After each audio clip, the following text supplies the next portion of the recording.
Hello and welcome to this week's memory review for the fifth grade class.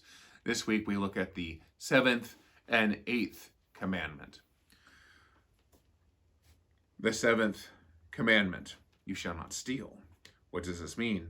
We should fear and love God so that we do not take our neighbor's money or possessions or get them in any dishonest way, but help him to improve and protect his possessions and income.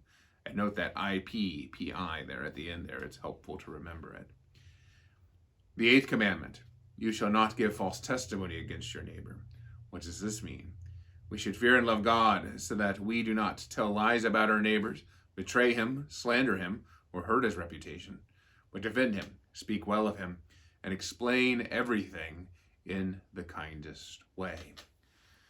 So, for the seventh commandment, as we go in, you shall not steal, we should fear and love God so that we do not take our neighbor's money or possessions or get them in any dishonest way, but help him to improve and protect his property and income.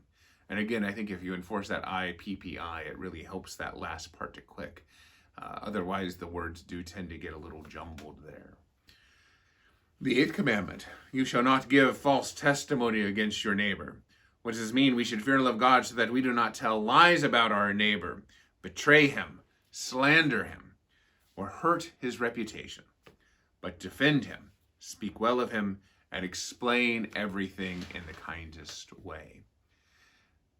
This one, I think you just kind of have to grind through and sometimes just count it out, right? There's four things. Do not tell lies about our neighbor, betray him, slander him, or hurt his reputation. There's four bad things. And then there's three good things. But defend him, speak well of him, and explain everything in the kindest way. And this is one actually where I prefer the old catechism way of saying it. In the old catechism, the final phrase wasn't explain everything in the kindest way, but put the best construction on everything, which I think is an interesting way of thinking about it, right? I see what I'm seeing here. I'm going to look at it in the most charitable way for that person. Yes. All right. So let's look at some vocabulary here. You shall not steal. Well, what does it mean to steal? Well, it means to take another person's property or possessions, just as the commandment itself says. But it's very interesting because that tells us that God cares about the things that he gives us specifically. I can't just say, well, I'm a Christian, and so it's okay for me to take this from you because everything belongs to God. No, God has entrusted specific things in certain people's care, and it's theirs to use to his glory and for the love of the neighbor, to be sure. But it's not ours to take. Possessions.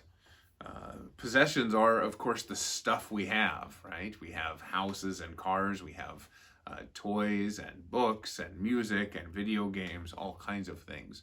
But these are material possessions, material items that we have. Dishonest. I like this because it says, it's not just a matter of sneaking into someone's house and taking it, but also using phone scams to help get money from people, or lying to someone, or promising them something that you won't carry out. We are often tempted, especially when it comes to money and possessions, to lie so that we can get ahead. Improve. Well, instead of taking, we're actually going to try to make what they have better. And so just as much as we try to help them in their physicality and in how they live their life, we're also going to try to improve the possessions that we have, right? And sometimes this is very simple things, right? Maybe you go and mow someone's lawn for them. That's helping to improve their property. Maybe you go and put their trash out for them or something if they're not able to do so. You see, there's very small ways but very powerful ways that we can keep this commandment for other folks. Protect. Similarly, right? When we go out of town, we say to our neighbors, we're going to be out of town. Can you keep an eye on our house? And that's them protecting it, making sure that nothing strange or out of the ordinary happens while we're away. And then income. Income is kind of the counterpoint of possessions. Possessions are material items, and of course, income is money, right? And money can be a material thing, but it also just be pretty abstract, right? I have a card I carry around and swipe it, and I'm still paying for stuff that is coming out of my bank account.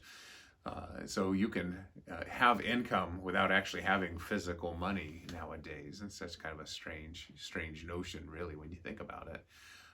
So this is protecting both the physical property we have, but also our income in general and the wealth we have. And when you think about income too, you think about the jobs, right? And the means of making income that people have. This covers a broad swath of just the stuff of life. All right, and then the 8th commandment. Here we are going to be talking about the reputation, and we'll get to that here in a second. But first is, you shall not give false testimony. It's kind of a strange word, and testimony is a courtroom word. A testimony is a formal written statement of what you have seen, right? And so when you say, I saw so-and-so do such and such, you are giving a testimony, and you don't want that testimony to be false. You want it to be true and accurate to who they are. And so we should fear and love God so that we do not tell lies about our neighbors, betray, right? Betray means that they trusted you with something, and you take that trust and you break it, right? If they tell you something in confidence that you can keep in confidence, right? It's not a crime or something like that.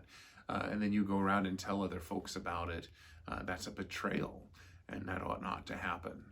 Also, slander. Slander is different in that you say simply false things about them. You slander a person's reputation by saying that they did things that they did not do.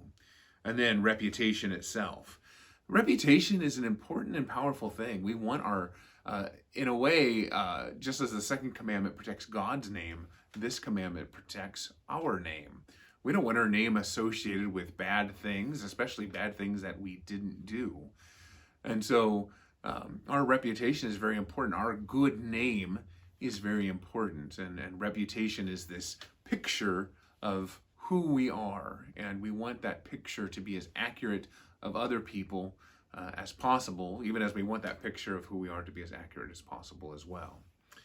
And then defend. And so again, we speak well of them. We don't, when people are gossiping or saying things about a person, we say, we ought not to be talking this way about this person, right? This is a commandment that often gets wrapped up with the idea of gossip. And that certainly is one of the worst ways this commandment is broken. That we go and we just kind of talk about folks and what they've been getting up to, and it is interesting about how our sinful minds are attracted to the bad stuff other people do. All right, well, we're continuing our quick walk through the commandments. Pray your blessings on your memory work this week. God bless you.